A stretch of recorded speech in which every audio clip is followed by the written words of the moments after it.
దగ్గరలో ఉండి ప్రతి ఒక్కరి కొరకే ప్రార్థన చేసుకుంటున్నాం. ఇచ్చిన అమూల్యమైన సమయాన్ని బట్టి స్తుతిస్తూ నా ప్రభువును నా రక్షకుడునైనా యేసుక్రీస్తు ప్రభు వారి యొక్క శక్తి గల ఔన్నత్య నామమున వందనములు చెల్లించి ప్రార్థిస్తున్నాను తండ్రి. ఆమేన్.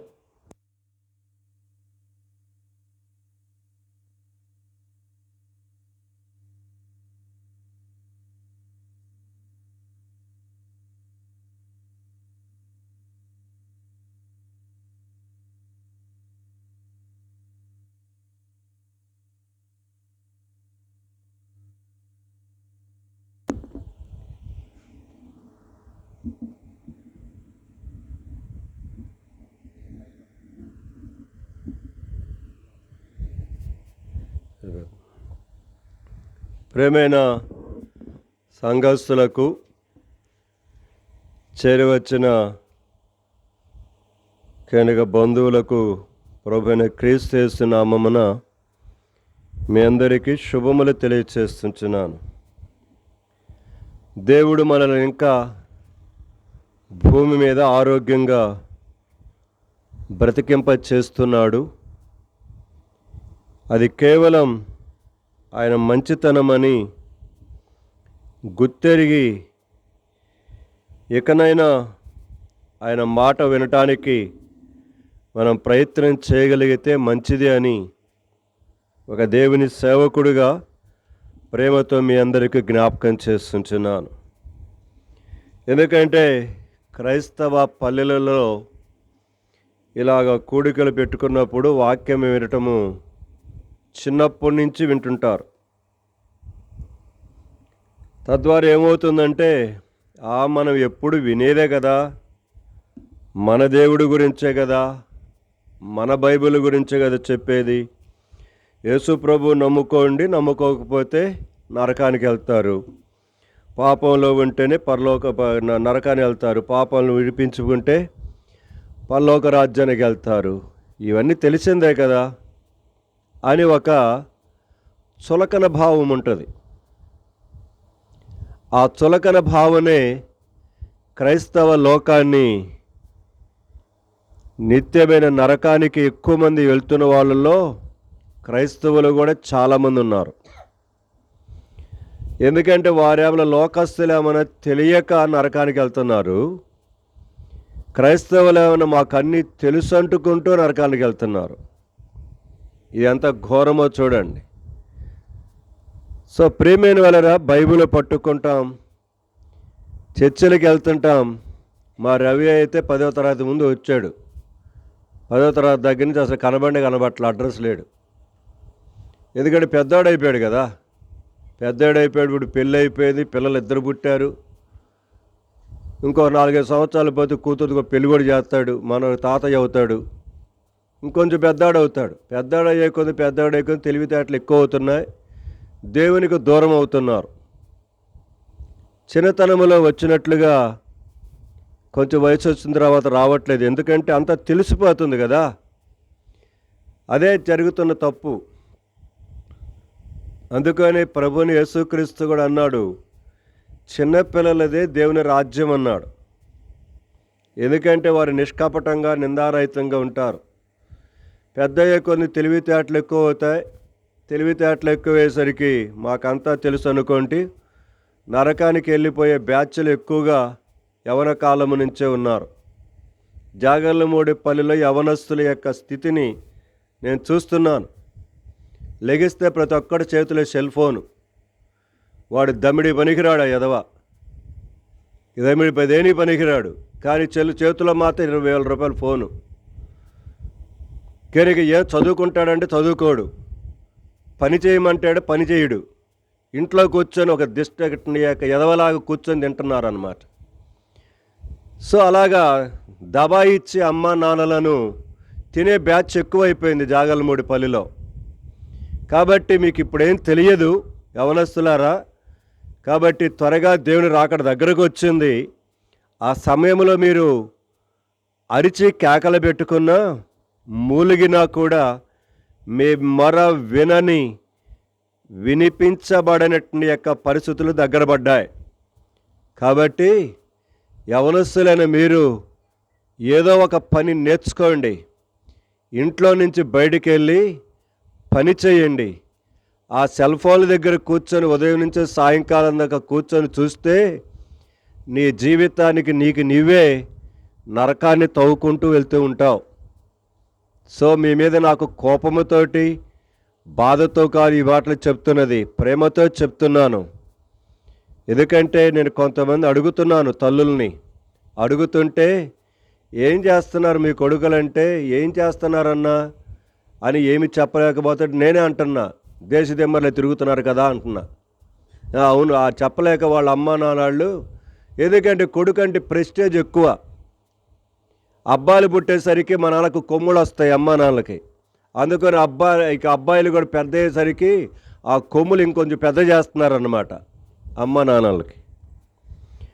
సో ప్రియమైన యవనస్తులారా, మీ జీవితాలు మీరు పాడు చేసుకోవద్దు. అలాగనే పెద్దవాళ్ళు కూడా వాళ్ళకంటే తక్కువైన వాళ్ళేం కాదు. వాళ్ళకంటే ఏందంట వాడు తాగితే అని ఒక దరిద్రుడైన ఒక పెద్ద ఎదవ అంటున్నాడంట ఒకసారి. ఈ పెద్ద ఎదవ తాగి చిన్న ఎదవలను కూడా అంటున్నాడట, వాళ్ళు తాగితే ఏందంట నీకు. ఇక్కడ ఈ దగ్గరలోనే ఉన్నాడు ఆయన పేరు కూడా చెప్పారు నాకు. అంటే ఈ దరిద్రుడు తాగుతున్నాడు, పెద్ద దరిద్రుడు. ఈ పెద్ద దరిద్రుడు తాగుతూ చిన్నపిల్లలు కూడా తాగుతుంటే ఏందంట తాగితే అంటున్నాడట. అప్పుడే ఏం కాలా, మనకి ముందున్న ముసల పండగ చాలా ఉంది.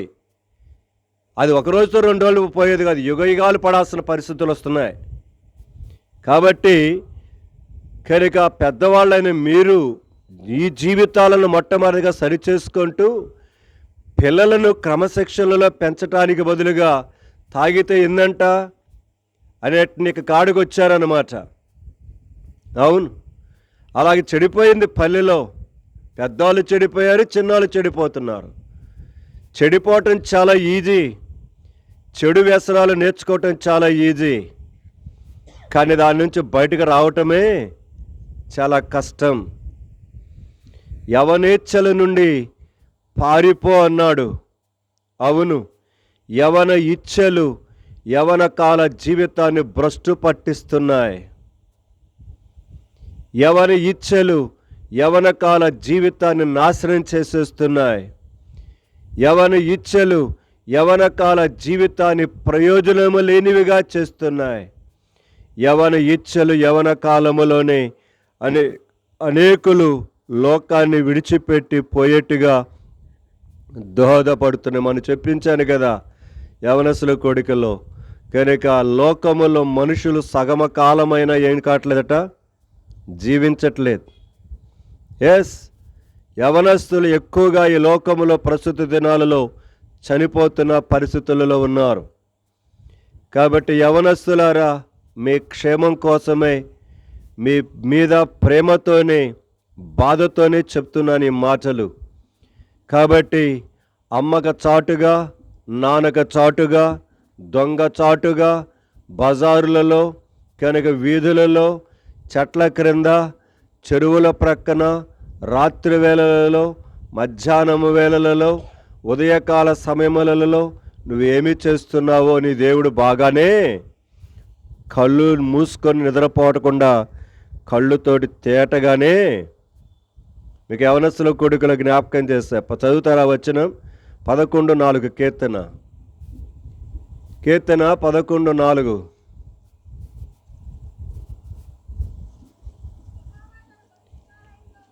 యెహోవా తన పరిశుద్ధ ఆలయములో ఉన్నాడు.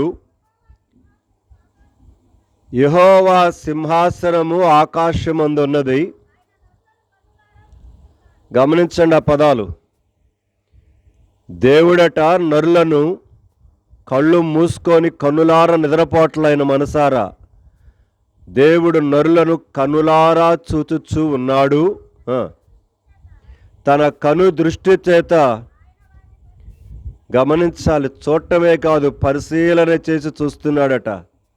నువ్వు సందుల్లో ఏం చేస్తున్నావో, సెల్ ఫోన్లో ఏం చేస్తున్నావో, నీ ఫ్రెండ్తో ఏం చేస్తున్నావో, నీ గర్ల్ ఫ్రెండ్తో ఏం చేస్తున్నావో, నీ బాయ్ ఫ్రెండ్తో ఏం చేస్తున్నావో, మేడల మీద తిరుగుతూ ఫోన్లతో ఎవరితో మాట్లాడుతున్నావో, సందులలో తిరుగుతూ ఎవరితో మాట్లాడుతున్నావో అన్నీ చూస్తున్నాడు. దేవుడు అన్నిటినీ పరిశీలనగా చూస్తున్నాడట. ప్రేమైన యవనస్తులారా, కాబట్టి అది దేవుని వాక్యం, దేవుని మాటలు అవన్నీ. సో ఈ సమయంలో దేవుని సన్నిధిలో దేవుడు మనకిచ్చిన ఈ చక్కని 10వ తారీఖు వరకు ఆయన తన కృపా క్షేమములను మనకును, మన కుటుంబానికి, మన పిల్లలకును అనుగ్రహిస్తూ ఉన్న దేవుని ప్రేమను బట్టి కృతజ్ఞతగా దేవుడికి మన అంతరంగములను సమర్పించుకోవటము ఎంతో ప్రయోజనకరమైనది. అందుకనే వాక్యంలోకి వెళ్ళే ముందుగా ఇంకొక మాట జ్ఞాపకం చేసి నేను ముందుకెళ్ళడానికి ప్రయత్నం చేస్తాను. మొదటి యోహాను పత్రిక 3వ అధ్యాయం. మొదటి యోహాను పత్రిక 3వ అధ్యాయం చదువుతారా? 19వ వచనం నుంచి కలిసి ఉంటాయి. ఇందువలన మనము సత్య సంబంధులమని ఎరుగుదము. గమనించాలి ఇక్కడి నుంచి, దేవుడు మన హృదయముల కంటే అధికుడై సమస్తమును ఎరిగి ఉన్నాడు. గమనించాలి ఆ పదాలు. దేవుడు మన హృదయముల కంటే అధికుడై ఆయన సమస్తమును ఎరిగి ఉన్నాడు గనుక మన హృదయము ఏ ఏ విషయములలో మన యందు దోషారోపణ చేయునో ఆయా విషయములలో ఆయన ఎదుట మన హృదయములను సమ్మతి. గమనించాలా చక్కని మాటలు. ఇక నిలబడి నేను చెప్తున్నంత మాత్రాన నేనేదో పవిత్రుడనైపోలా. రాయబడిన పదం ప్రతి వాడి యొక్క హృదయం వాడి యొక్క అంతరంగం మీద దోషారోపణ చేస్తుంది. రాత్రి ఒంటరిగా పడుకున్నప్పుడు కానీ, ఒంటరిగా ఎక్కడైనా కూర్చున్నప్పుడు కానీ మన పాపములు, మనం చేసిన చేష్టలు, మనం చేస్తూ ఉన్న కోతి పనులు అన్నీ గుర్తుకొస్తుంటాయి. అందుకని అక్కడ రాయబడిన మాట ప్రకారముగా ఏ ఏ విషయములలో మన యందు దోషారోపణ చేయును. ఎస్, ఇప్పటి వరకు మన హృదయము మన మీదనే ఎన్నోసార్లు ఎన్నో విషయాల మీద దోషారోపణ మోపుతూ వచ్చింది. అమ్మ కాదు, ఇక్కడ నిలబడిన సేవకుడిని నేను కాదు, నీ తోటి ఫ్రెండ్ కాదు, మీ నాయన కాదు, నీ హృదయమే నీ మీద దోషారోపణ ఏ విషయములో చేసినో ఆయా విషయములలో ఆయన ఎదుట మన హృదయములను సమ్మతిపరుచుకొనుట చాలా మంచిది. ఈ మాట చదువుతుంటే యెషయా గ్రంథం 1:18-19 గుర్తుకొస్తున్నాయి. చదవండి. సమ్మతి అంటే అక్కడ ఒక పదం ఉంది.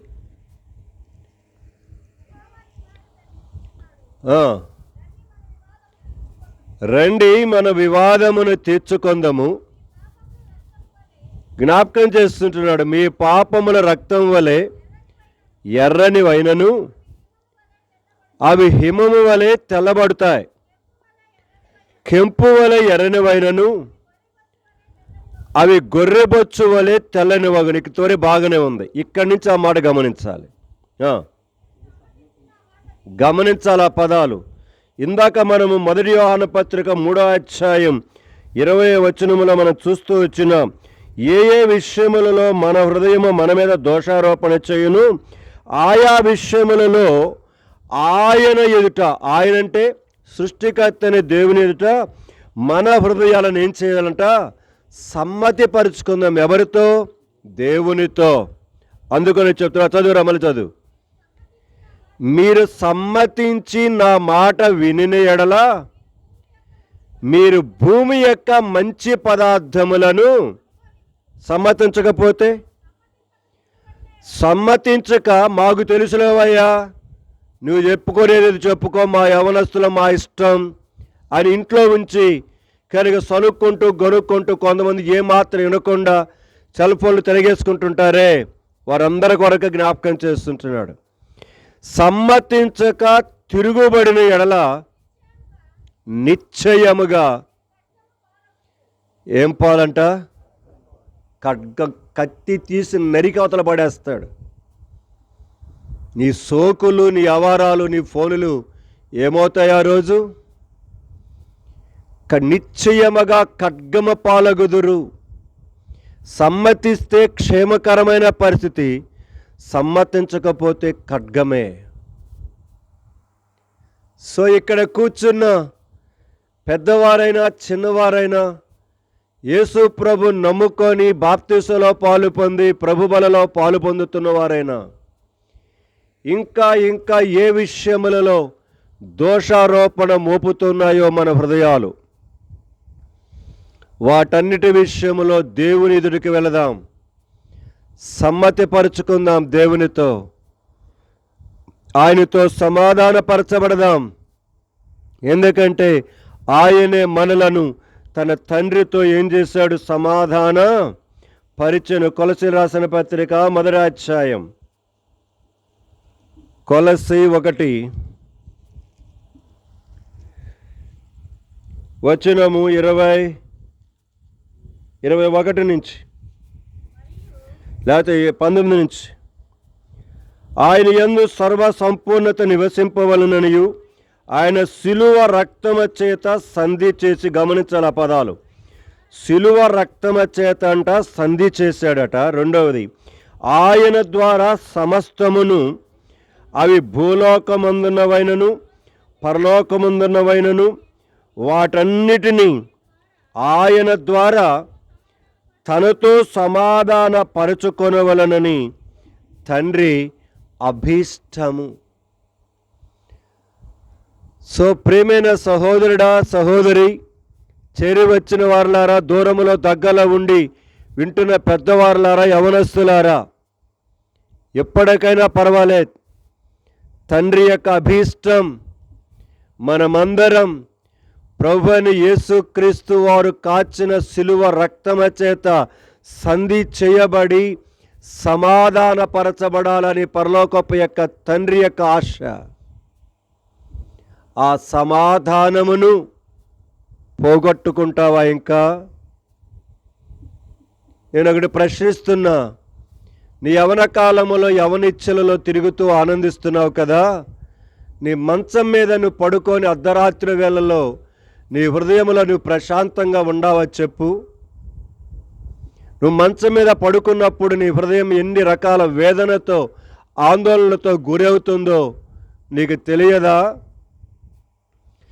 ఇది మీ అమ్మకు, మీ నాయనకు, మీ ఇంట్లో ఉన్న మీ అన్నదమ్ముల అక్కచెండ్రులకు బయటకు కనబడనీయకుండా దానిలో లోపల దాచిపెట్టుకుంటున్నావు. ఎందుకంటే పాపము చేసేవాడికి లోపల సమాధానం ఉండదు, ప్రశాంతత ఉండదు, నెమ్మది ఉండదు, ఉలికి పడుతుంటాడు, నిద్రలో మెలకు రావటంతో భయపడుతుంటాడు. కారణం, తన దోషములు తన మీద నేరారోపణ మోపుతూ తనను బాధిస్తూ ఉంటాయి. ఇందాకే మధ్యాహ్నం పూట నా దినభాగాన్ని చదువుకుంటుంటే కీర్తన గ్రంథములో కీర్తనకాడు ఏమంటున్నాడో వరుసను నేను కనుక అధ్యాయాలు చదువుతూ వచ్చాను. కీర్తన గ్రంథం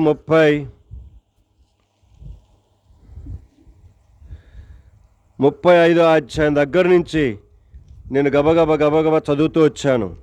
వచ్చేసరికి 38వ అధ్యాయములో ఏమంటున్నాడో చూడండి. కనుక మీరు తర్వాత చదవండి ఆ భాగాలన్నీ కూడా, లేదా 38వ అధ్యాయము 39, 40 అధ్యాయాలు వరుసను చదవండి. చదివితే దావీదులో ఉన్నట్టు యొక్క లోపల ఉన్న భయం, తనను వెంటాడుతున్న పరిస్థితులు, ఎలాంటి భయంకరమైన పరిస్థితులలో తను ఉన్నాడో ఆ విషయాలన్నీ కూడా జ్ఞాపకం చేస్తూ ఒక మాట తన జీవితంలో జ్ఞాపకం చేసుకుంటూ ఉంటుంటాడు. ఏమన్నా ముందలుగా ఒక మాట జ్ఞాపకం చేస్తున్నా. 38వ అధ్యాయము 18వ వచనం, నా దోషమును నేను ఒప్పుకొనుచున్నాను, నా పాపమును గూర్చి విచారపడుచున్నాను. ఆ పదాలు గమనించాలి. పాపం చేసేటప్పుడు, పాపం చూచేటప్పుడు, పాపాన్ని తినేటప్పుడు, అనుభవించేటప్పుడు చాలా ఆనందంగా ఉంటుంది. మనసు చాలా కుశాలముగా కులాసాగా ఉంటుంది. కానీ ఒకరోజు మన జీవిత యాత్రలో ఇక్కడ రాయబడిన మాట, నా పాపమును గూర్చి నేను విచారపడుతున్నాను. ఎస్, పాపము చేస్తున్న నీవు కట్టుకున్న భార్య కలిగి మరొక భార్యతో పాపము చేస్తున్న నీవు, కట్టుకున్న భర్తను కలిగి మరొక భర్తతో పాపము చేస్తున్న నీవు, యవన కాలములోని పెళ్ళి కాకుండానే పాపము చేస్తున్న నీవు, నీ జీవితంలో చేసేటప్పుడు చాలా తృప్తిగానే ఉంటుంది. కానీ ఆ పాపమును పడుకున్న ఒంటరి కాలములో నీ జీవితంలో నిన్ను విచారమునకు గురి చేస్తూ ఉంటుంది. అక్కడ అంటున్నాడు, ఆ 38వ అధ్యాయం ప్రారంభం నుంచి మీరు నోట్ చేసుకోండి. అయితే నేను అవన్నీ చదవట్లేదు, కానీ 3వ వచనం నుంచి చదువుతున్నాను. నీ కోపాగ్ని వలన ఆరోగ్యము నా శరీరమును. పాపం చేసేవాడి జీవితంలో కొంతకాలం బాగానే ఉంటుంది, కానీ పాపం చేసేవాడి యొక్క శరీరములో అనారోగ్యం మెల్లిమెల్లిగా ప్రారంభమవుతుంది. ఇది వాడికి ఆరోగ్యం ఉన్నప్పుడు, శక్తి ఉన్నప్పుడు తెలియదు.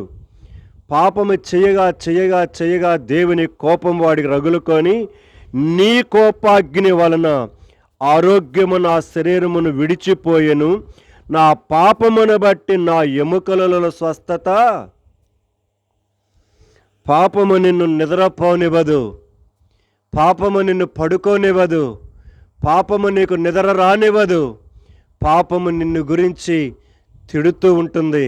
ఒరే పనికి మాలినాడా, పాపం చేసినప్పుడు సిగ్గు లేదంటారు నీకు, పాపం చేసినప్పుడు ఎదవా ఏం చేసావురా నీవు, సిగ్గు లేకుండా తిరిగావుగా, ఇప్పుడు చెప్పురా అని దేవుని కోపాగ్ని చేత శరీరము అనారోగ్యానికి గురైపోయి ఎముకలలో స్వస్థత లేదట. 4వ వచనం అన్నాడు, నా దోషములు నా తల మీదుగా పొర్లిపోయినవి, నేను మోయలేని బరువు వలె అవి నా మీద మోపబడి ఉన్నవి, నా మూర్ఖత వలన కలిగిన నా గాయములు దుర్వాసన గలవై.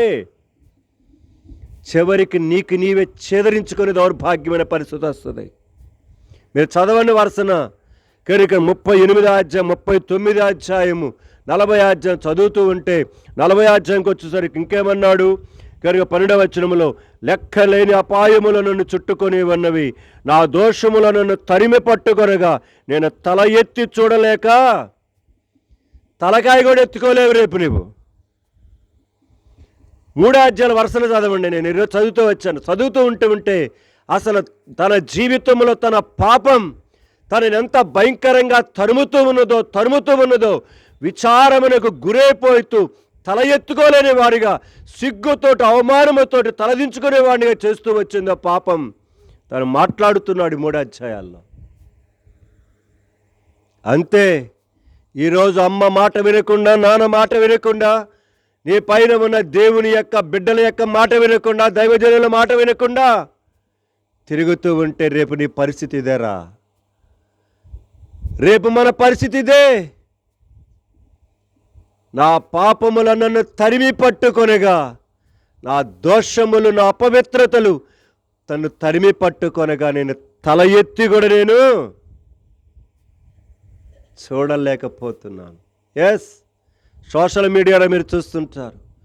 కొన్నిసార్లు కాని కార్యములు చేసిన తర్వాత పట్టబడితే పోలీసు వాళ్ళు ఏం చేస్తారండి, చేతులకి సంఖ్యలు వేసి వాళ్ళ తలకాయ మీద నల్లటి ఏం చేస్తారు, ప్లాస్టిక్ కవర్ వేస్తారు. ఎందుకు?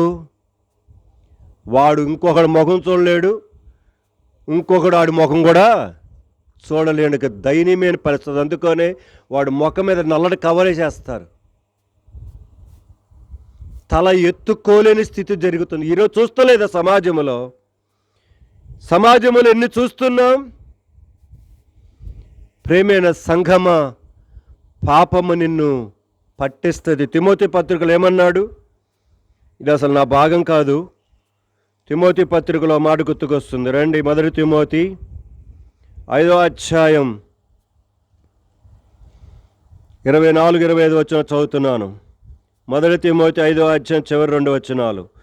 కొందరి పాపములు తేటగా బయలుపడి న్యాయపు తీర్పునకు ముందుగా నడుచుచున్నవి, మరికొందరి పాపములు వారు వెంట పోలీసు అడిగాను పక్కన ఉండి సంఖ్యలు వేసుకొని తీసుకొని పోతాడే, అలాగా నీ పాపములు ఎవడో కాదురా పట్టించేది, నీ పాపములు నిన్ను పట్టిస్తాయి.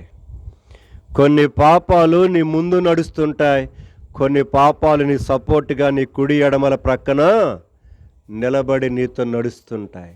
పదరా పద, ఏడకపోతావురా పద. ఆ కుర్చీలో వెనకాల వేసుకొని వెనకాల పరదా చేయండి. పోండి బ్రదర్స్, పోండి ఇంట్లో వాళ్ళు, ఆ కుర్చీలు ఇంకొద్ది వెనకాలకి వేసుకుని పరదాలు ఎండిపోండి. దేవుని యొక్క సన్నిధిలో దేవుని బిడలంగా మన జ్ఞాపకం చేసుకుందాం. సో దేవుని వాక్యం ఇది నా మాట కాదు, ఎందుకంటే నేను కూడా అవిధేయుడనే, నేను కూడా యవన కాలముల నుంచి వచ్చిన వాడని, నేను కూడా రక్షించబడ్డా, బాప్తిసం తీసుకున్న, ప్రభు బలలో పాలు పొందుతూ వచ్చా, సేవకు వచ్చా. నేను కూడా ఎన్నో రకాలుగా నాకు తెలిసి తెలియక నేను కూడా దోషములు చేస్తూ వచ్చా, అపవిత్రమైన కార్యాలు జరిగిస్తూ వచ్చాను.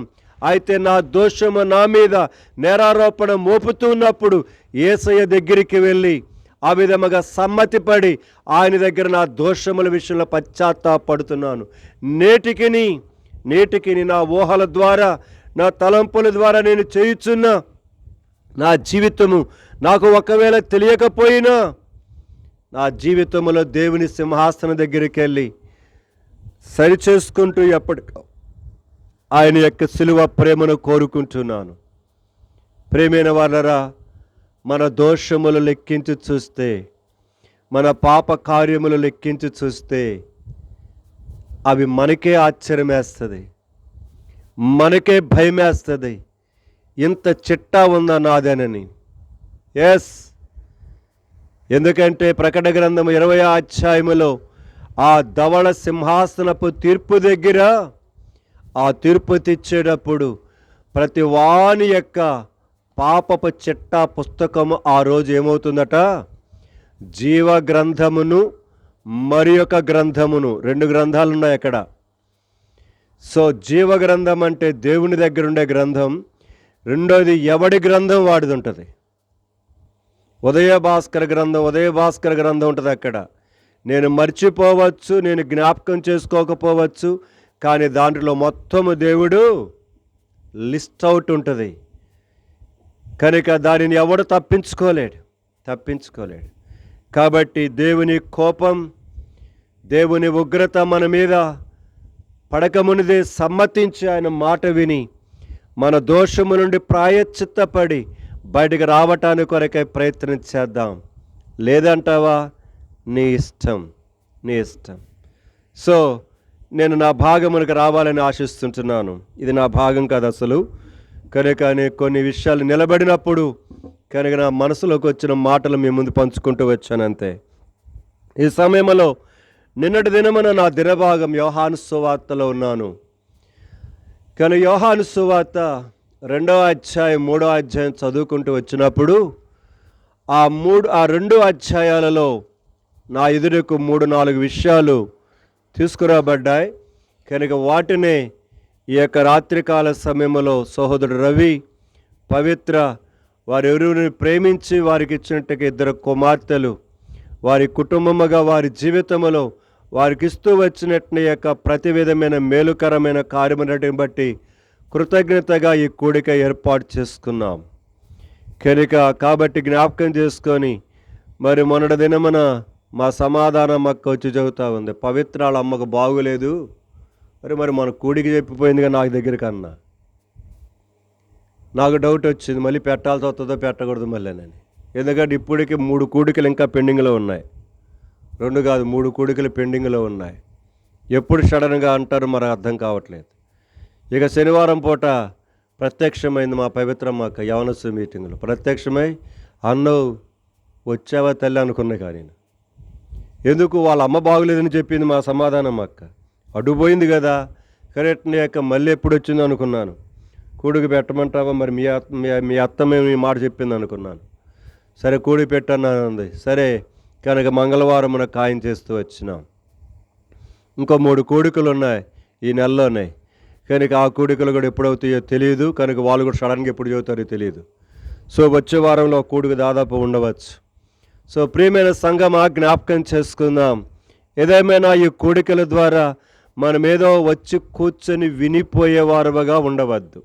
మీకు ప్రేమతో చెప్తున్నాను, మళ్ళీ చెప్తున్నాను. రేపు శుక్రవారం ఆల్రెడీ ప్రేయర్ ఉంటుంది. నేను మర్చిపోయినాను పోయిన వారం చెప్పటం. కనుక 6వ మాసం కనుక మాసంలో రాత్రి అంతా ప్రార్థన ఉంటుంది. రేపు శుక్రవారం 9 గంటల నుంచి ఉంటుంది. గుర్తుపెట్టుకోండి, చెప్పడం మర్చిపోయినాను నేను. కనుక ఇప్పుడు గుర్తుకొస్తుంది, చెబుతున్నాను మీకు. కనుక రేపు శుక్రవారం రాత్రి అంతా ప్రార్థన. సో గుర్తుపెట్టుకో, చోటారపాలు వెళ్ళే వాళ్ళకు గుర్తుపెట్టుకోండి. కనుక అక్కడ వారికి జ్ఞాపకం చేయండి. సో మన భాగానికి ఇచ్చినట్లయితే కరిగట్టగా యోహాను సువార్త 2వ అధ్యాయం 3వ అధ్యాయం చదువుకుంటున్నప్పుడు చాలా విషయాలు నా మనసుకు తీసుకురాబడ్డాయి. కానీ 2-3 విషయాలు మాత్రమే మీ మధ్యలో పంచుకోవడానికి ప్రయత్నం చేస్తాను. మొట్టమొదటిగా వాటిని మీకు జ్ఞాపకం చేస్తాను. రండి, ఇప్పుడు దాకా చూసుకుంటూ వచ్చినాం. ఆ వచనం లాగానే ఉంటుంది. అది 2వ అధ్యాయం చివరి 2 వచనాలు, మొదటి భాగం. యోహాను సువార్త 2వ అధ్యాయము చివరి 2 వచనాలు చదువుకుందాం అయితే అందరం కలిసి. అయితే యేసు అందరినీ ఎరిగి ఉన్నాడు గనుక ఆయన తన్ను వారి వశము చేసుకొనలేదు. ఆయన మనుషుని ఆంతర్యమును ఎరిగినవాడు గనుక ఎవడును మనుషుని గూర్చి ఆయనకు సాక్ష్యం ఇయ్యా అక్కరలేదు. సో మొదటిది, ఆయన మనందరి యొక్క ఆంతర్యమును, అంటే హృదయమును, మనస్సును, ఆలోచనలను, ఉద్దేశములను, తలంపులను, యోచనలను, వాటన్నిటిని కూడా ఎరిగినవాడు. సో గుర్తుపెట్టుకోండి, మొదటి విషయం అది. రెండవది, యోహాను సువార్త 3వ అధ్యాయం 3వ అధ్యాయము 16వ వచనము 36వ వచనం చదువుదాం. 16 మొదట చదువుదాం. దేవుడు లోకమును ఎంతో ప్రేమించెను, కాగా ఆయన తన అద్వితీయ కుమారునిగా పుట్టినవాని యందు విశ్వాసముంచు ప్రతివాడును నశింపక నిత్య జీవం పొందినట్లు ఆయనను అనుగ్రహించెను. 36వ వచనం కూడా, కుమారుని యందు విశ్వాసముంచువాడే నిత్య జీవము గలవాడు. కుమారునికి విధేయుడు కానివాడు జీవము చూడడు గాని దేవుని ఉగ్రత వాని మీద నిలిచి. ఇప్పుడు వరకు నేను చెప్తూ వచ్చినవి మొదటి 2 భాగాలు కొంచెం టచ్ అవుతాయి.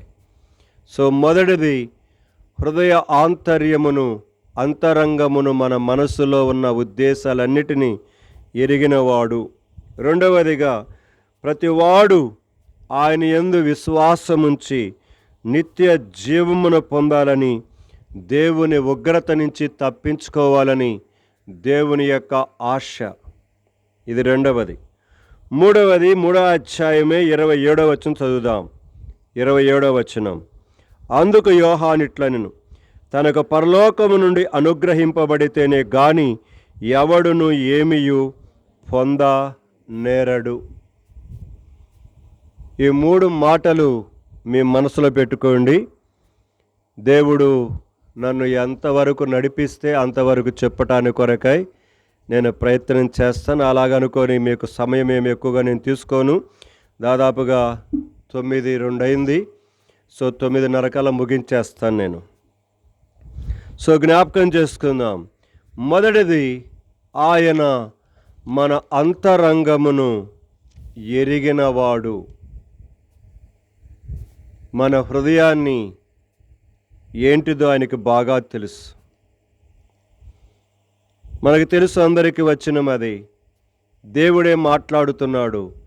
ఇర్మియా 17:9లో, హృదయము అన్నిటికంటే మోసకరమైనది, అది ఘోరమైన వ్యాధి కలిగినది, దానిని గ్రహింపగలవాడు ఎవడు. 3 విషయాలు చెప్పాడు. హృదయము అన్నిటికంటే మోసకరమైనది, అది ఘోరమైన వ్యాధి కలిగినది, దానిని అంటే నా మట్టుకు నేను కూడా దాన్ని ఏం చేయలేను. అందుకనే చాలామంది నిత్య నరకానికి పోతున్నారు. క్రైస్తవులని పిలువబడుతున్న క్రైస్తవ పేటలో ఉన్నవారు, క్రైస్తవులు విశ్వాసులను పిలువబడుతున్న విశ్వాసుల ఇళ్లలో ఉన్న భర్తలు, భార్యలు, కుమారులు, కుమార్తెలు, కోడళ్ళు, అల్లుళ్ళు, మనవలు, మనవరాండ్రు, ఎందుకంటే మనకు తెలియకుండానే మన హృదయం మనల్ని ఎంత మోసం చేస్తుందో అక్కడ చాలా క్లియర్గా దేవుడు చెప్తున్నాడు. అన్నిటికంటే మోసకరమైనది ఏది కాదు, మన హృదయమే. అది భయంకరమైన, ఈ లోకములో ఉన్న ఏ ఘోర వ్యాధి కంటే కూడా భయంకరమైన ఘోరమైన వ్యాధి కలిగినది. దానిని ఎవడు గ్రహిస్తున్నాడు? దానిని ఎవడు గ్రహిస్తున్నాడు ఈరోజు? నో. ప్రతివాడు తన ఇచ్చ ప్రకారముగా, తన ఇష్టానుసారముగా తన జీవితంలో తన మార్గములను సరిచేసుకోవటానికి కొరకాయ ఇది కాదంటే అది, అది కాదంటే ఇది ఏం చేస్తున్నాడు మనుషుడు? ఇర్మియా గ్రంథం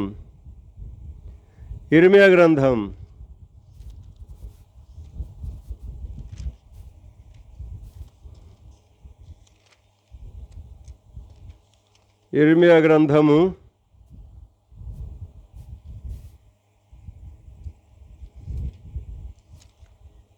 అక్కడ మాట, భయంకర మాట రాయబడింది.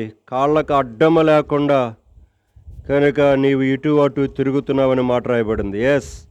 14వ అధ్యాయము 10వ వచనం. యెహోవా ఈ జనులతో ఈ మాట సెలవిచ్చుచున్నాడు, ఈ జనులు తమ కాళ్లకు అడ్డమ లేకుండా తిరుగులాడుటకు ఇచ్చ కలిగిన వారు. గమనించాల పదాలు. ఈ జనులు, ఏ జనులు? అక్కడ యూదా జనాంగం ప్లేస్లో జాగలమూడి క్రైస్తవ పాలెం పెట్టుకోండి, జాగలమూడి గ్రామం పెట్టుకుందాం. రాయబడిన మాట, ఈ జనులు అనగా జాగర్లమూడిలో ఉన్న జనులమైన మనం తమ కాళ్లకు అడ్డమ లేకుండా, గమనించాల పదాలు, తమ కాళ్లకు అడ్డమ లేకుండా తిరుగులాడుటకు ఇచ్చగలవారు. ఇచ్చగలవారంటే వాంఛ, కోరిక, తపన, ఇంక ఎలాంటి పేర్లు పెట్టుకుంటారో పెట్టుకోండి. సో తమ కాళ్లకు అడ్డమ లేకుండా తిరుగుటకు ఇచ్చగలవారు, కోరిక గలవారు గనుక యెహోవా వారిని అంగీకరింపడు. తేల్చి చెప్పేశాడు దేవుడు. దేవుడు నిన్ను అంగీకరించడానికి ఇష్టపడటలే. నువ్వేదో అనుకుంటున్నావేమో. దేవుడు హృదయ ఆంతర్యమును ఎరిగినవాడు. కాళ్ళకు అడ్డమ లేకుండా తిరుగుతున్నారట. మాట్లాడుతున్నాడు దేవుడు ఆనాడు ఉన్నట్టుగా ఆ ప్రజలైన దేవుని ప్రజలను. ఈనాడు ఉన్న జాగర్లమూడి గ్రామములో ఉన్న నీవు కూడా ఇప్పటికీ నీ జీవితంలో కాళ్ళకు అడ్డమ లేకుండా, ఎవడి భయము లేకుండా తిరుగులాడుతున్న నీ తిరుగులాటలు, నీ ఇచ్ఛ, నీ కోరిక, నీ వాంఛ, నీ ఆశలు తీర్చుకుంటూ వెళుతున్నావు కదా ఈరోజు కూడా.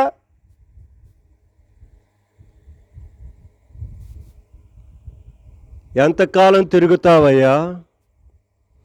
ఎంతకాలం తిరుగుతావమ్మా? ఎంతకాలం తిరుగుతావు? కొంతమంది బాప్తిసం తీసుకొని కాలగడ్డం లేకుండా తిరుగుతున్నారు. ఇటు పోవటం అటు పోవటం, వారు కుడికిళ్ళు దేశీ దిమ్మర్లాగా తిరుగుతున్నారు. అటు ఇటు తిరగండి, తిరగండి, బాగా తిరగండి. ఎందుకంటే ఇది మీ సమయం కదా. ఎందుకంటే దేవుడు కాళ్ళు ఇచ్చాడు, చేతులు ఇచ్చాడు, ఆరోగ్యం ఇచ్చాడు, వాతావరణం ఇచ్చాడు, అన్ని పరిస్థితులు ఇచ్చాడు కదా. మంచం మీద పెట్టలేదు కదా. కాబట్టి తిరుగుతుంటావు. తిరుగు, బాగా తిరుగు. నీకెంత ఇష్టముగా ఉంటే అంత బాగా తిరుగు. యెషయా గ్రంథంలో ఒక మాట గుర్తుకొస్తుంది. అదంటే చూడండి, యెషయా గ్రంథం 60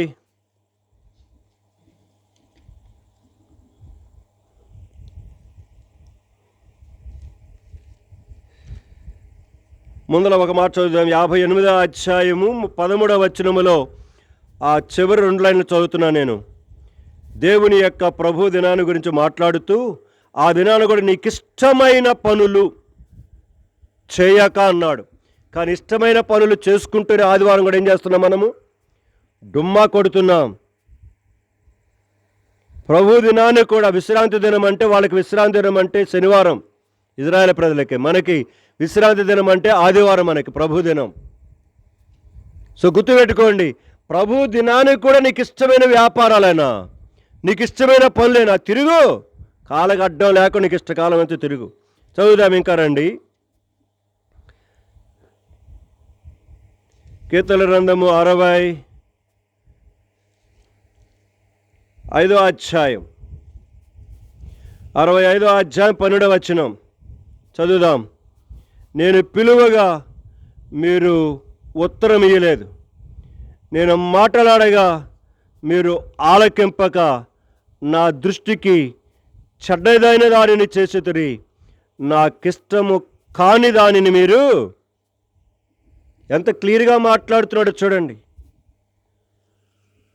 కాళ్ళకు అడ్డం లేకుండా తిరుగుతూ, ఇక రాయబడిన మాట, దేవుడు మాట్లాడుతుంటే ఆలకించట్లా. నా దృష్టికి కెరగట్ని యొక్క చూడక ఆలకించక నా దృష్టికి చెడ్డదైన దాని చేసిదిరి, నాకిష్టము కాని దానిని మీరేం చేశారు? కోరి ఏరి దాని వెనకాల పరిగెట్టండి, తిరగండి, మీ ఇష్టం. 66వ అధ్యాయంలో అలాంటి మాట ఉంది. 4వ వచనం చదువుదామంటే అందరూ చదువుదామని, బొమ్మలా కూర్చొని వినమని కాదు. నోరు చదివితే కొద్ది లోపల పోద్దన్న ఆశ, నవ్వుకోవటానికి కొరకు కాదు. సిగ్గు తెచ్చుకొని చదవండి. చదువుదామంటే అందరూ చదువుదామని అర్థం. చదివితే కొద్ది లోపల పోద్ది. నేను పిలిచినప్పుడు ఉత్తరమించువాడు ఒకడును. గమనించారా? 12వ అధ్యాయం 12వ వచనంలో ఒక మాట చెప్పాడు. ఇక్కడ అన్నాడు, నేను మాట్లాడినప్పుడు వినువాడు ఒకడు కూడా లేకపోయినట. నా దృష్టికి చెడ్డదైన దానిని చేసిరి, నాకిష్టము కాని దానిని వారు. అవును, ఇదే పరిస్థితి ఈరోజు. ఇదే స్థితి ఈరోజు క్రైస్తవ పాలాల పరిస్థితి ఇదే. అందుకని నా ప్రజలు కాళ్ళకు అడ్డము లేకుండా తిరుగులాడుట కొరకై వారు దానిలో ఇష్టము కలిగిన వారు కనుక నేను వారిని అంగీకరించట్లేదు. ఇర్మియా, నువ్వు వెళ్ళి చెప్పు, వారికి చెప్పు. ఇంకో మాట అన్నాడు ఇర్మియా గ్రంథంలోనే. రండి,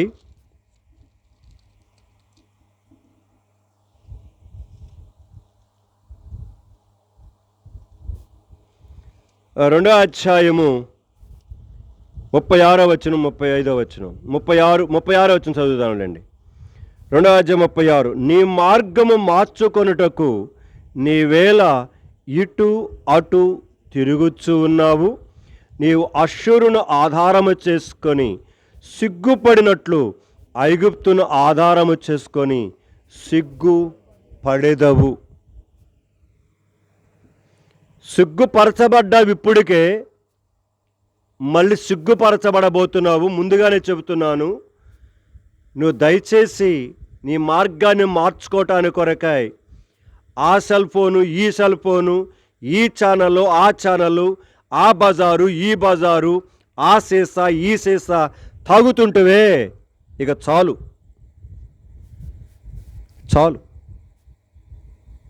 ఇప్పటికన్నా మంచిది.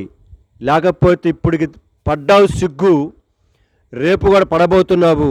ఆ సిగ్గు పడకుండా ఉండటానికి కొరకై నువ్వు అటు ఇటు తిరగటం మానుకొని నా దగ్గరకు రా అంటున్నాడు దేవుడు.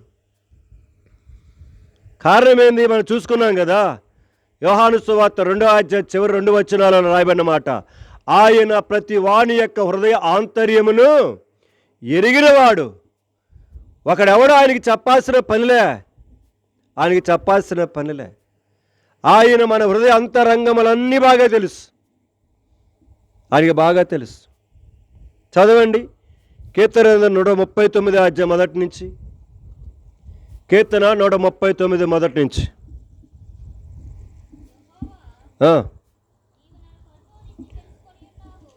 చదువు.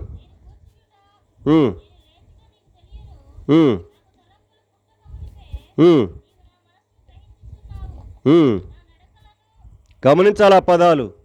నా తలంపులు పుట్టక మునిపే, తర్వాత నా నడకను.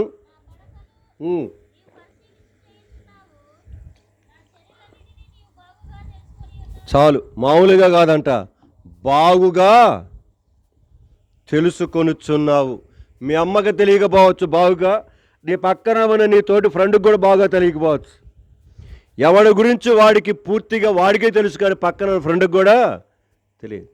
అయితే నా గురించి బాగుగా తెలిసిన వాడు ఎవడంటే నా సృష్టికర్త ఒక్కడే. ఎందుకంటే నా హృదయ నిర్మాణకుడు ఆయన కదా. నా అంతరంగం యొక్క నిర్మాణకుడు ఆయన కదా. నా హృదయములలో నుండి తలంపు రాకముందే కనుక కలుగజేసిన వాడు ఆయన కదా, చూస్తున్నవాడు ఆయన కదా. కాబట్టి జ్ఞాపకం చేసుకుందాం, దేని వైపు చూద్దాం, భయము కలిగి ఉందాం. ఈ రాత్రికాల సమయంలో ఎట్టి పరిస్థితులలో మనం ఎక్కడికి తప్పించుకొని పోలేం, ఎక్కడికి పోలేం. అందుకొని దావీదు అంటాడు, కరగట్టుగా మొదటి దినవృత్తాంతాల గ్రంథం 28వ అధ్యాయము 9వ వచనం ఒకరు చదవండి. మొదటి దినవృత్తాంతాల గ్రంథం 28:9 ఒకరు. సొలొమోనా, నా కుమారుడా, జాత గమనించాలి. కొడుకు చెబుతున్నాడు, ఇలాంటి తండ్రులు ఉంటే ఎంత ధన్యులవుతారో. నా కుమారుడిని సొలొమోనా, జాగ్రత్తగా విను. చదువురా. నీ తండ్రి యొక్క దేవుడైన యెహోవా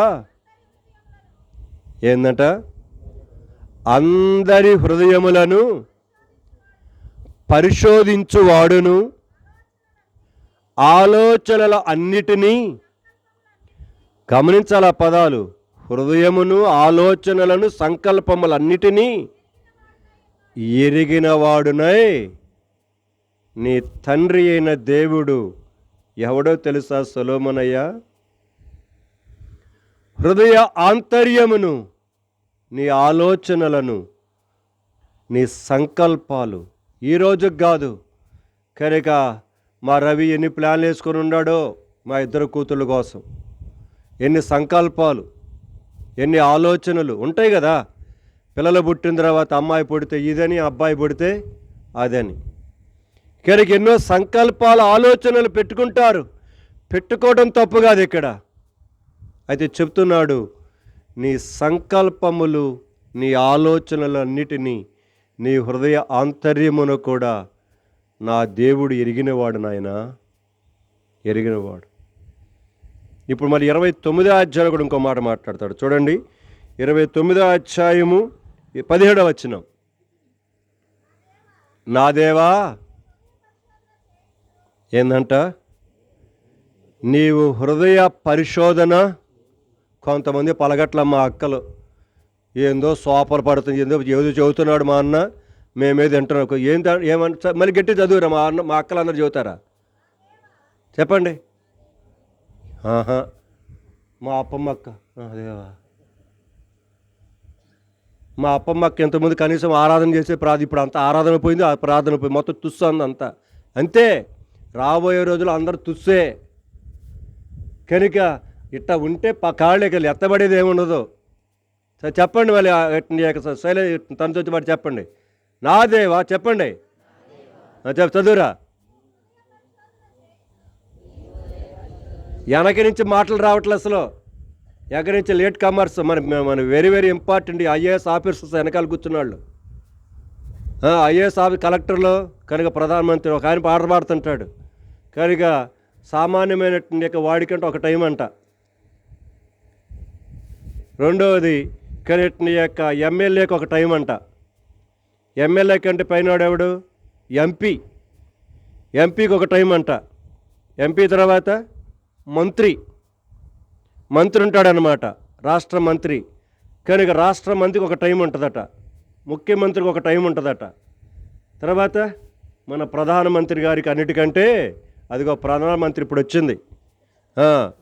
కాబట్టి వస్తారు ప్రధానమంత్రి, కొంతమంది ఉన్నారు ఇంకా. నవ్వద్దు మీరు, మనం అందరూ ప్రధానమంత్రి అట్లా చేసిన వాళ్ళమే. నైదు నవ్వుకోవడానికి చెప్పట్లా.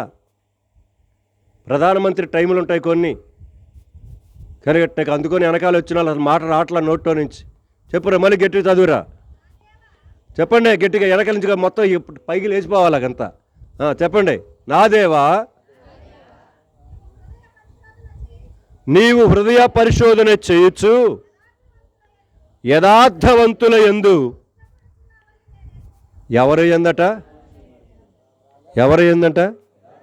యథార్థవంతుల యందు ఆయన ఇష్టపడుచున్నాడట. మోసం చేసేవాళ్ళు ఏమవుతారు ఇప్పుడు? ఏంది పలకరేంది? అందరూ ఇసురుకుంటున్నారు, ఇసురుకోండి, బాగా ఇసురుకోండి. నాకేదో కాస్త పెట్టారు అక్కడ, లేదా నేను కూడా ఎదుర్కొనేవాడిని. సరే ప్రియమైన సంఘమా, జ్ఞాపకం చేసుకు వినండి, దేవుని వాక్యాన్ని సద్వినియోగం చేసుకున్నారా.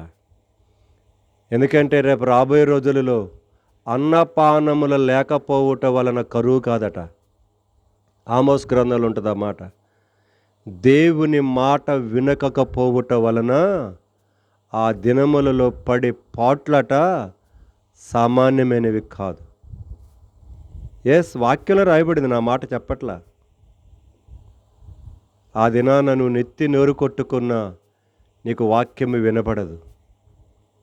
ఆ దినములు రాకముందే, అందుకొని దుర్దినాలు రాకముందే దేవుడు ఇంకా సమయం ఇచ్చిండగానే లోబడదాం, విధేయత చూపిద్దాం. సో దేవుడు మన హృదయ ఆంతర్యములను ఎరిగిన వాడని తన కొడుకుతో చెప్తూ వచ్చాడు. ఇక్కడ వాళ్ళందరి ముందు ప్రార్థన చేస్తూ దేవుని స్తుతిస్తూ ఆరాధిస్తుంటున్నాడు. రండి ఇంకా 2-3 వచనాలు చదువుదాం. యెహెజ్కేలు గ్రంథం 11వ అధ్యాయం 5వ వచనం చదువుతారా? యెహెజ్కేలు గ్రంథం 11వ అధ్యాయం 5వ వచనం.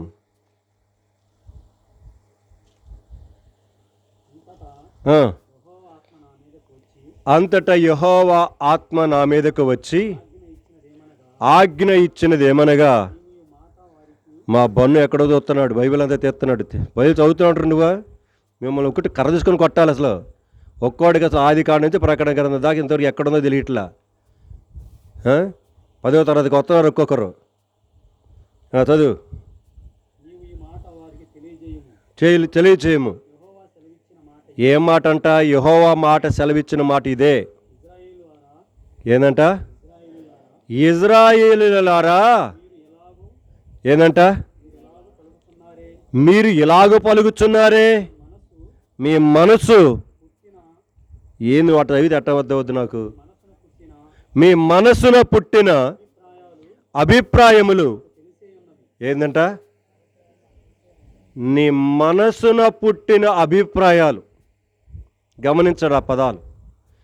ఇశ్రాయేలు ప్రజలారా, మీరు మనసులలో ఎలాంటి అభిప్రాయాలు పుట్టాయో, ఏం మాట్లాడుకుంటున్నారో, మీ అభిప్రాయాలన్నీ నాకు బాగానే తెలుసురా. అదిగోనే కదా చెప్పాను కదా పోయిన ఆదివారం కూడా. కనుక ద్వితీయోపదేశకాండం 31:21 మోషేతో ఏం చెప్తున్నాడు దేవుడు? చదవండి. ద్వితీయోపదేశకాండం 31:21. వారు కానానులోనికి అడుగు పెట్టకముందే వారి హృదయంలో ఉన్న విషయాలన్నీ చూసి దేవుడు మోషేకి చెబుతున్నాడు, రే మోషే, వాళ్ళు ఇంకా కానానులోకి అడుగు కూడా పెట్టలా, దగ్గరికి వచ్చారు, ఇప్పుడే ఏం మాట్లాడుతున్నారో తెలుసా? వారి మనసులో ఎలాంటి అభిప్రాయాలు ఆలోచనలు తెలుసు, నేను చూస్తున్నాను. ఇది చెబుతున్నాడు ఇప్పుడు 31:21 ద్వితీయోపదేశకాండం చదవండి.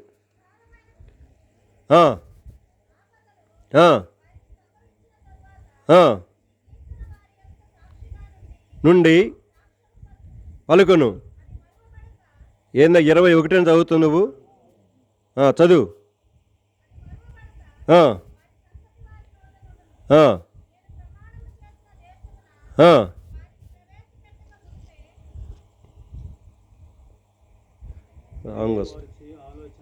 ఎన్నో వచ్చిన అది? 21. మరి అది చదవలేదు మీరు? లాస్ట్లో ఉందా? చదవండి అయితే. అదిగో గమనించాలి. నేడే జాగరణ మూడులో ఇదిగో 10వ తారీఖున నీ మంచం దగ్గర, నీ సెల్ ఫోన్ దగ్గర, నీ డాబా పైన నేడే, ఈరోజే, ఈ సమయంలోనే చదువురా. నేడే వారు చేయు ఆలోచనను గమనించాలి. ఆ పదాలు 10వ తారీఖున రాత్రి చెట్టు కింద కూర్చొని, డాబా పైనెక్కి ఒంటరిగా కూర్చొని, ఫోన్ మాట్లాడుతూ పక్కన కూర్చొని, దుప్పటి కింద ముసుకేసుకొని దుప్పట్లో ఫోన్ తీసి ఎప్పుడే నువ్వు ఏం ఆలోచిస్తున్నావో కూడా దేవుడు బాగా నేను ఎరుగుదును. ఇంకెంతకంటే క్లియర్ చెబితే బాగోదులేండి. ఇంతవరకు ఆపుతున్నాను ఇక్కడ ఈ భాగాన్ని. ప్రేమైన సంఘమా, నువ్వు ఎప్పుడెప్పుడు ఏ క్షణమున ఎలాంటి ఆలోచన చేశావో, నీ మనసులో ఎలాంటి అభిప్రాయాలు పుట్టాయో, ఎలాంటి యొక్క తలంపులతో నీవు పరుగులెడుతూ ఉన్నావో, నీ ఇంటిలో, నీ ఇంటి బయట, వీధులలో, కనుక పొలములలో ఎక్కడెక్కడ ఏం చేస్తున్నావో అదంతటిని కూడా ఎరిగిన దేవుడు, ఎరుగుతూ ఉన్న దేవుడు. సో మొదటిదిగా ఆయన మన హృదయ ఆంతర్యమును ఎరిగిన దేవుడని జ్ఞాపకం చేస్తుంటున్నాడు. కాబట్టి ఆయనకు చాటుగా మనం ఎక్కడికి వెళ్ళలేము. సముద్ర దిగంతములలోనికి వెళ్ళలేము, ఆకాశపు యొక్క వీధులలోనికి మనము వెళ్ళలేము. భూమి యొక్క ఈ దిగంతమునకు ఆ దిగంతమునకు మనము వెళ్ళజాలము. ఎక్కడికి వెళ్ళినా అక్కడ ఆయన కన్నులు మనలను చూస్తున్నాయని 139వ అధ్యాయములో 7వ వచనం నుంచి మనము చూడగలుగుతాం, అక్కడ 12వ వచనం వరకు.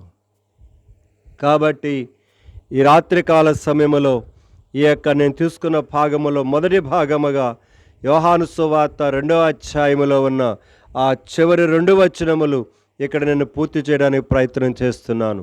కాబట్టి మన హృదయ ఆంతర్యములను ఎరుగుతున్నాడు కనుక, చూస్తున్నాడు కనుక, రెండవదిగా మనం చేయవలసిన పని ఏంటిది? ఇప్పుడు 2వ భాగానికి వెళ్దాం. నేను ముగింపులోకి వెళ్ళిపోతున్నాను. ఇప్పుడు చదవండి 3వ అధ్యాయం 16వ వచనము, అలాగే 3వ అధ్యాయం 36వ వచనం చదవండి. దేవుడు లోకమును ఎంతో ప్రేమించెను, కాగా ఆయన తన అద్వితీయ కుమారునిగా పుట్టినవాని యందు విశ్వాసముంచు ప్రతి వాడును నశింపక నిత్య జీవం పొందినట్లు. చాలంతే. అక్కడ 36వ వచనములో కుమారుని యందు విశ్వసించువాడు నిత్య జీవము కలవాడు. ఎవడు కుమారుని యందు విశ్వసించడో వాని యందు దేవుని ఉగ్రత.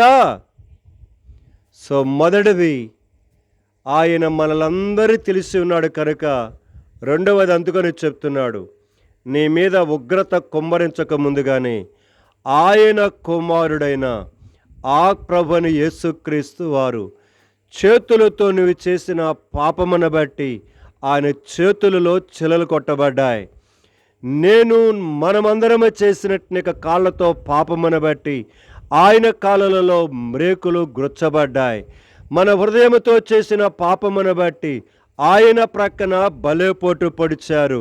మన తలతో చేసిన పాపమును బట్టి ఆయన తల మీద ముండ్ల కిరీటం, మన శరీరముతో చేసిన పాపపు యొక్క పొర్లాడుతూ వచ్చాం. అనేకులతో శరీర కోరికలు తీర్చుకుంటూ పొర్లాడుతూ వచ్చాం కదూ.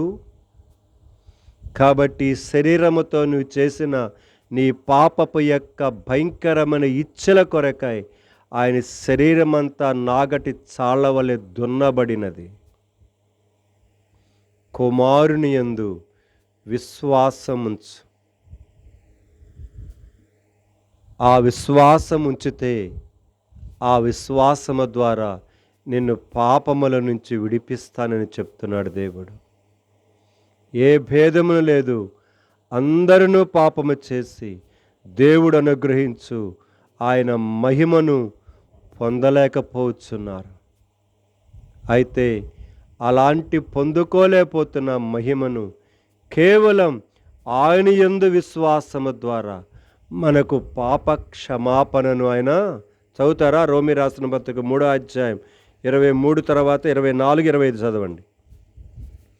రోమి రాసిన పత్రిక 3:24 నుంచి. కాబట్టి గమనించుకోవాలి ఆ పదాలు.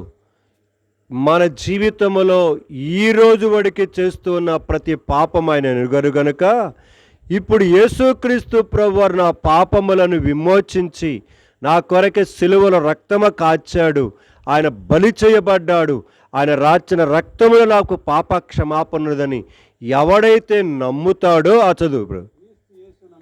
సో ఎప్పుడైతే నమ్ముతామో క్రీస్తు యేసునందలి విమోచనం, అదే చదవటి విధానంలో ఎంచుకొని జాగ్రత్త ఇంటి దగ్గర మరి ఏం కుటుంబ ప్రార్థనలు కూర్చుంటామో నాకు తెలియట్లా. ఇంటి దగ్గర బైబిల్ కుటుంబ ప్రార్థనలు చదువుతూ ఉంటే బయటకు వచ్చేసేస్తుంది. మనం కుటుంబ ప్రార్థనలన్నీ చెయ్యం. కొంతమంది బైబిల్ చదవటం అనేది నేర్చుకోండి. కనుక ఎక్కడ ఆపాలో, కొన్నిసార్లు తప్పులు పడతాయి ఎవరికైనా. చదువు, మళ్ళీ చదువు. క్రీస్తు యేసునందలి విమోచనము ద్వారా ఉచితముగా నీతిమంతులముగా మనం ఏం చేయబడుతున్నాము? చాలంతే. ఉచితం. ఎస్. దీని కొరకై నువ్వేదో వ్రతాలు చేసిన పనిలే. దీని కొరకై కొంతమంది క్రైస్తవులు ఇప్పుడు ఏం చేస్తున్నారు? కొన్ని పద్ధతులను, పాపము నుంచి బయటపడటానికి కొరకే కొన్ని పద్ధతులు వాడిస్తున్నారు. ఎట్లా? గురదలపై గుండు కొట్టించుకోవటం ఒకటి. ఇంకా ఏంది నవ్వుతారేంది? గురదలపై గుండు కొట్టించుకోవాలి మన జాగలమూడి పల్లె వల్ల. ఈడ మందికి రండి బాబు అంటే రాకుండా అక్కడ పోయి గురదలు పోయి డబ్బులు ఖర్చు పెట్టుకొని గుండు చేయించుకొని వచ్చి నా పాపాలు పోయినాయి, పాపాలు పోలేదో హోయ్, ఆ పాపాలు ఇంకా బాగా చుట్టుకుంటాయి హోయ్, గుర్తుపెట్టుకో. గురదలపై గుండు కొట్టించుకోవడం గుండె నిండా జారుతాయి. ఇప్పుడు ఇంతమంది గుండులో ఒక చాట ఉంటాయి, ఇప్పుడు గుండె నిండా జారుతాయి పాపాలు. ఎందుకంటే అక్కడ ఆయనకి ఇక్కడ ఈయనకి ఏం తేడా లేదు. అక్కడ మొగాయని ఇక్కడ ఆడమే గుండు, అంతే తేడా. గుర్తుపెట్టుకోండి, పాపాలు పోవు. కొంతమంది ఇంకేం చేస్తున్నారు? మోకాళ్ళ మీద ఏంది పలకరేంది, నాకు తెలియకుండా మీకే తెలుసు అని అంటే మీరు చెబితే ఏమవుద్దు అని భయం ఇది. అది తట్ట. కనుక మోకాళ్ళతోటి కొండలు ఎక్కుతున్నారు. ఏది? గొర్రెల కొండలో.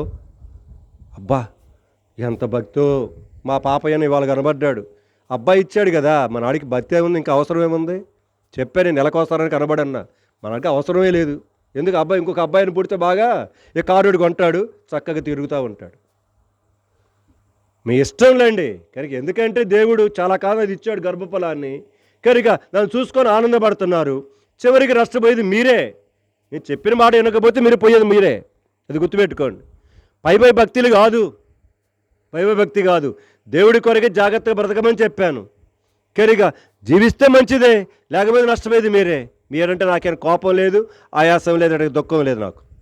మీరు బాగుపడాలని ఆశ, అంతే. బాగుపడాలని ఆశ. ఎందుకంటే దేవుడు ఎన్నో సంవత్సరాల తర్వాత ఎన్నో మేలు చేస్తూ వచ్చాడు. మేలు చేసిన వెంటనే మర్చిపోతున్నారు. నేను చూస్తున్నాను జాగరపల్లిలో కూడా. ఆ 4-5 వారాలు కనబడతారు, 2-3 వారాలు. నేను పేర్లు చెప్పట్లేదులేండి. ఆ 4 వారాలు కనబడ్డారు, ఇక మళ్ళీ అడ్రస్సే. కారణం ఏంది?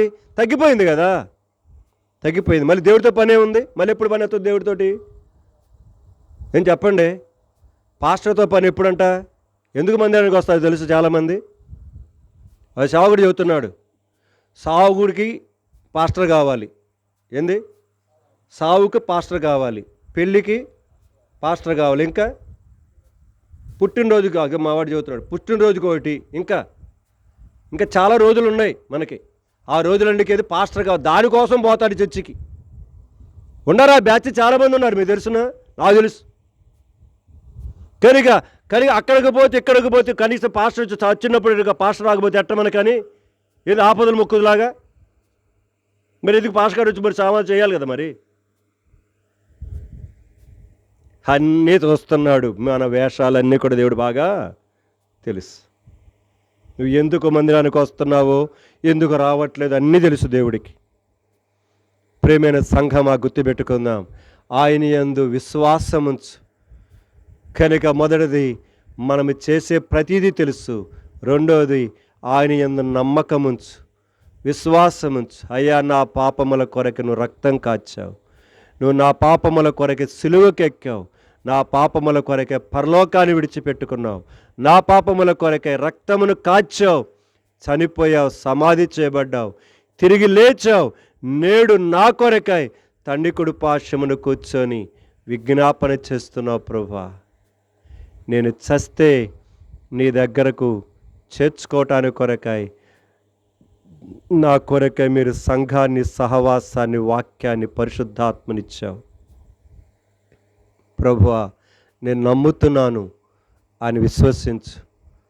ఆ విధముగా కనుక రెండవదిగా విశ్వసించువాడు ఉగ్రత నుంచి ఏమవుతున్నాడు? తప్పించబడుతున్నాడు. నేను ముగిచ్చేస్తాను. మూడవదిగా 27వ వచనం చెప్పాను.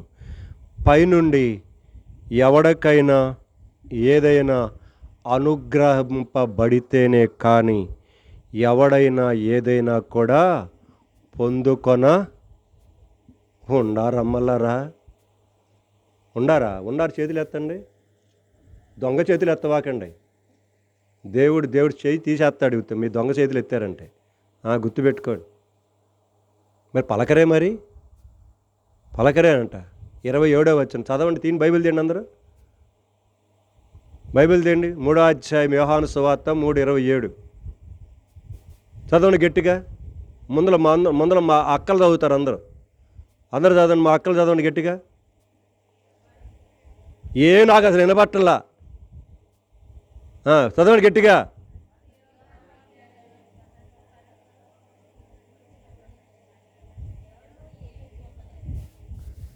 ఎవడును ఇప్పుడు మా అన్నాళ్ళు చదువుతారు గట్టిగా వినండి.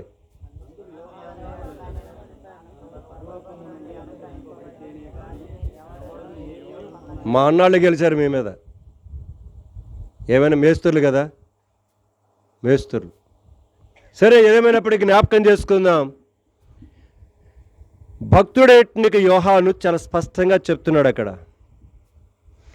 ఎవడైనా ఏదైనా పొందుకోవాలనుకుంటే అది పరలోకమున్న దేవుడు వాడికి అనుగ్రహిస్తేనే కానీ ఎవడు ఏమీ పొందుకోలేడు. 2 వచనాలు చదువుతారా?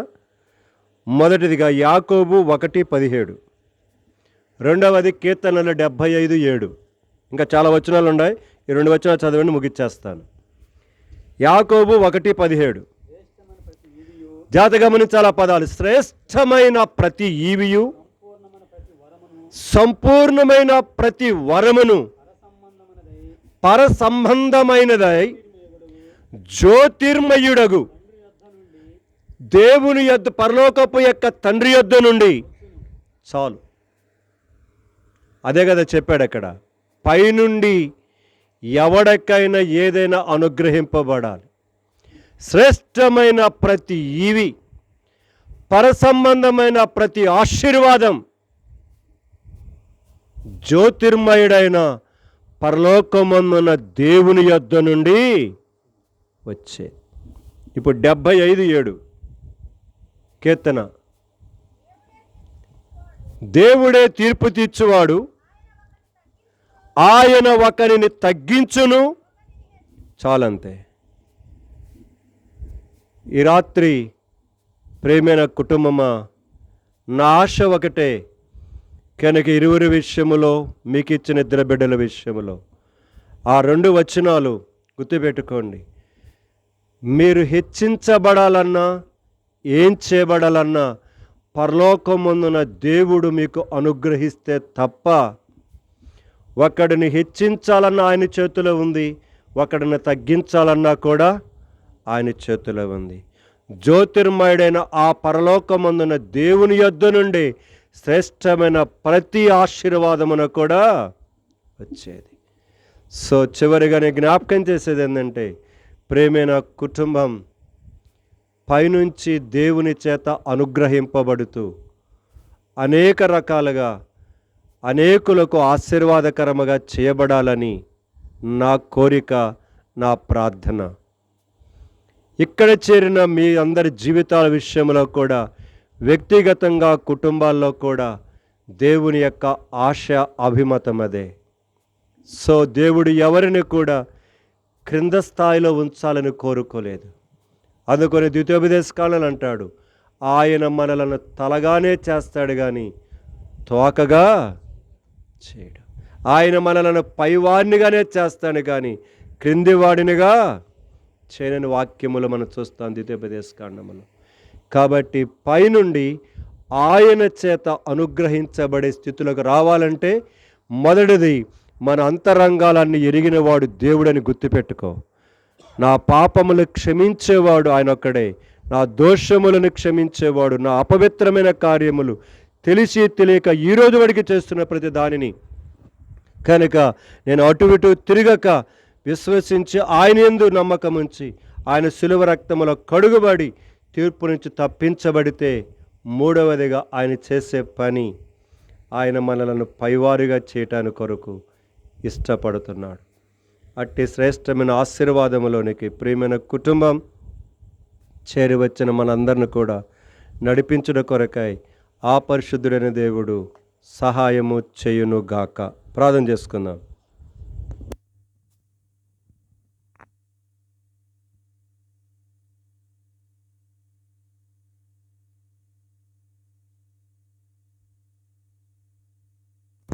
ప్రేమ కలిగిన మా తండ్రి, పరిశుద్ధుడైన దేవానికి స్తోత్రాలు. తీసేయండి, ఆ ఫోన్ తీసేయండి. పరిశుద్ధుడైన దేవానికి స్తోత్రాలు. నీ కృపను బట్టి జ్ఞాపకం చేసుకుంటున్నాను. నీ పరలోకపు యొక్క నీ ఆలోచనను బట్టి నీకే స్తుతులు స్తోత్రాలు. ఈ యొక్క సమయంలో